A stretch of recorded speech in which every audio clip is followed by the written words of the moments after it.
So my name is Mitchell Mills. I'm 21 years old. This may be a hard video to make, but it come to mind, might be helpful for some. So I decided I'd make it, and that is how to overcome the passing of a family member at a young age. Now I'll give you a bit of backstory. My mother died, or it's coming up about a year in 2 weeks. It's currently the 24th of May. My mother passed away on the 2nd, so it's actually less. Yeah, she passed away on the 2nd of June 2025. Very suddenly from stage 4 liver and spleen cancer. And I say suddenly because it was very sudden. Like, we found out that she had it, then within 4 weeks she passed away. So she must have had it for a while, and she didn't, none of us was aware of it. But it's coming up to a year now, and I'm getting back onto the YouTube, so I thought this would be a good and helpful video to make, because of course thousands of people pass away a day, and I'm sure a lot of young people have to deal with that, like me. I mean, majority of people don't have to deal with their parents passing away until at least 40, 50 years old. Like my father, he didn't. Now my mother, she actually had to deal with her dad passing away around this age, actually a bit older than me. But then her mother passed away when my mum was about 50. So, but it's just one of them. And I'd say the best things that's helped me is always trying to improve yourself. Now, I've always, since the age of 14, so, long before this, I struggled with addictions, like weed, alcohol, and just sort of an addictive personality. So, and before my mother passed away, I was already working on this to make it better, and I was, doing quite good. But of course, I went back into it for a little while, and that's very common to do, is to go look for pleasure in things, hoping it will help you, but it won't. So this video will actually help a lot of people which also struggle with addictions like that, and is also in this type of situation. And I'd say just always focus on trying to improve, focus on your faith. If you're not a religious person, you may be pulled away from this, mentally. But if you do believe in Christ, I suggest you focus on your faith. Even in my journey, it's been a bit on and off, due to my addictions. I seem to strive away from the faith when I'm, smoking weed or drinking. But still, I have persevered and I have focused on doing it. It's not always going to be easy, but it's definitely the right move. It definitely is. You don't have to always go to church. Don't get me wrong, I definitely did. Especially went a lot more consistently after the passing of my mother. But you can just read Bible and pray. I've got a Bible here, just a basic one. And I've also, now I'm just pulling this off the wall. I'm going to have to put it back afterwards. But I've also written a prayer here, which I've stuck on my wall near my desk, and I can read that whenever I need it. Usually I try each day, and it's just good to have it there, like accessible, because of course it's a bit hard to remember it off by heart at the beginning, so you can do that. Another tip I'd say is sort of track your progress. For me, I journal and I set daily tasks. Still working on the consistency of that, but I have been consistent. This is actually almost finished. I started this December in 2025. Actually, yeah, about November. And now you can see, you know, what, a few pages left out of that. So, and I'm now going to be starting this one, another new journal. But yeah, I'd say it definitely helps. Right, you can write your mind. You don't always have to talk to people. That's another thing I'll touch on is I haven't gone to a therapist. I haven't gone to any of that. I haven't gone looking for people's insights, you know, opinions, because I just understand they're going through as much pain as I am in other ways. If anything, I think you should go to someone which has experienced a similar level of pain and understanding that you have. You know, a therapist can only help so much. And I just don't believe in it, to be honest. I just don't believe in it. I believe in the best therapist to have is someone that's experienced what you have had and have persevered, and they, you know, in a different situation. Like I inspire to be someone like that, you know, further down the line where I I am far from where I've been, but then I can help people with where I was, you know. That's a good type to have. Whereas a lot of these therapists, they just go off by book knowledge and knowledge rather than experience.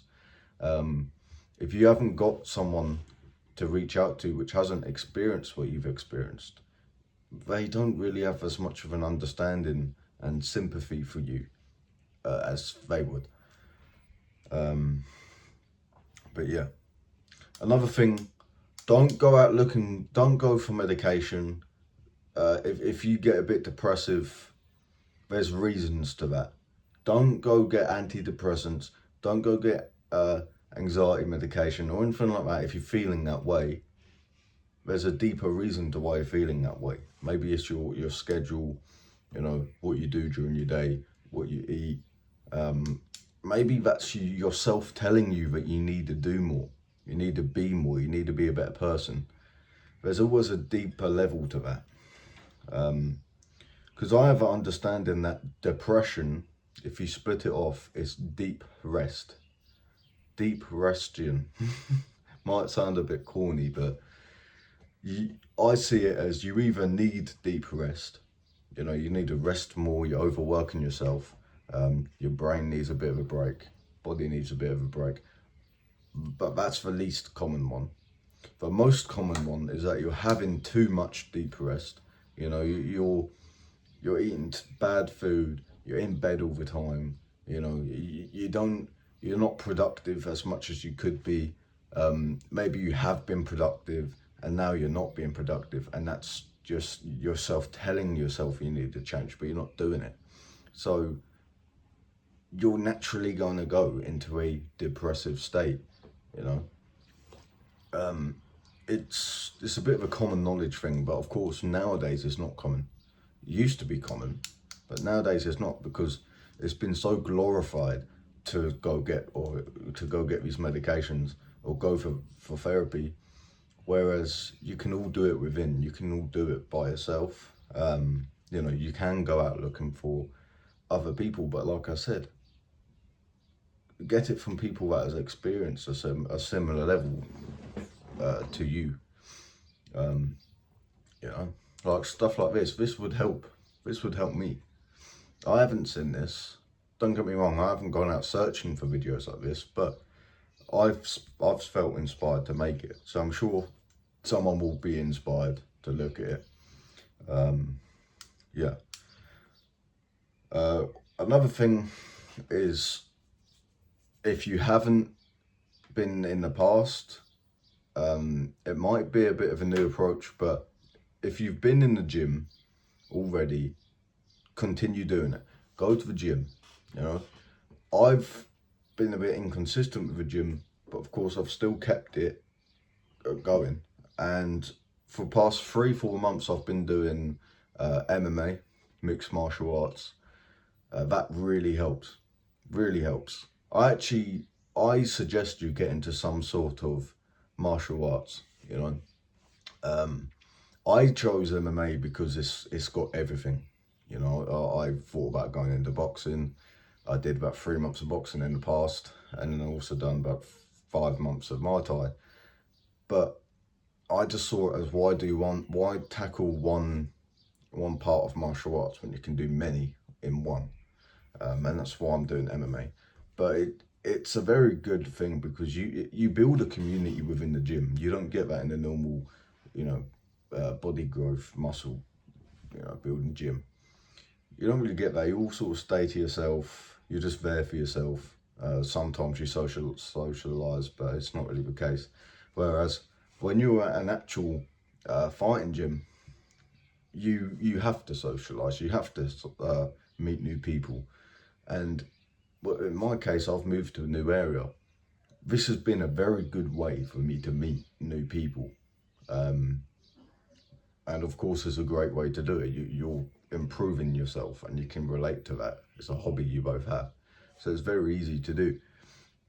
So I suggest that. Get into fitness, get into some sort of fighting. You know, maybe you're not a fighter.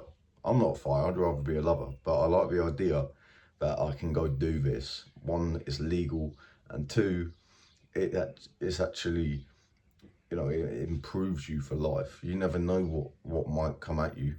You know, you never know what might,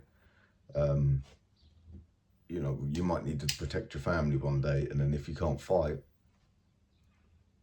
whereas that could have been something you could have avoided. Plus, it's a very good confidence builder. So it's something I've been doing. Another thing I've been working on doing is reading. Also something I'm trying to be more consistent on. At the moment, I'm reading the 50th Law. That far into it, so not too far left now. Then after, I have it in my mind to read this, just some book about basically finding your purpose and so on. I got recommended it by someone a while back, and yeah, that'll probably be the next one. And of course, the Bible. This is also something I'm trying to be more consistent on. Yeah, but read. If you read, you're separating yourself from the normal people now. Of course, it used to be a normal thing to read, but not anymore because of phones. What else? Of course, focus on your diet. Many people just eat processed stuff, like freezer stuff, you know, snacks. You can snack, but to an extent, like we've all had issues with that poor diet. Maybe from you know, what would just be in your house or your own actions, but it's an easy thing to improve, and you don't need to spend loads of money on it. Just go look for the right things. Another thing is supplements. Now, you don't have to go over the top with it, and of course, like it says on there, don't swap these for food. You should get them in food and supplements. But of course, I'll go gym, so I'm going to recommend some supplements. One is creatine monohydrate. Monohydrate is one that you should get. Don't bother getting any others. This is one I've recently started taking, and it's cod liver oil. I've heard good things about this. My father even used to take it. So electrolytes, of course, it helps you with hydration. It's also a really good thing to take. Also a new thing I've been taking, and zinc. Before I was just taking zinc and creatine, now I'm taking these four. That's what I'd recommend. I don't recommend going to any sort of drug like steroids, or a lot of people are recommending peptides now. But I've just stayed away from it. I don't think I'd go to that. Who knows, but I don't think I'd go to peptides. You can just do it naturally, and you get more confidence doing all these things naturally. But yeah, what else can I say? I think I'm getting close to the end of the video. these are just things that has helped me. Um, oh yeah, of course, always keep busy. If you're feeling low, it's because you're not doing enough. You need to be productive. Always stay busy. Work a full-time job. You know, if you're struggling to get a job right now, or you're struggling to get back into the um, mindset of working a job, just go do it. You know, you're going to suffer more not doing it, not working a job or trying to build a business or whatever, than actually doing it. That thing that you, usually the thing that you're trying to resent yourself from doing is the thing that would grow you the most. That's something I should pay attention to a lot, but it's true. It's very true. But either way, I hope this has helped someone. It would help me, especially if I was at a lower level of understanding. You know, some, of course, we're human. We're all at different levels in life. But yeah, this is what helped me with the passing of my mother at 20 years old. Now I'm 21, and if you relate to any of this, comment below. You know, it would be good to connect with people. Of course, like I said, it's good to talk to people that you can resonate with these sort of things rather than a therapist. So it would be very good to resonate with other people. But other than that, Mitchell Mills signing out.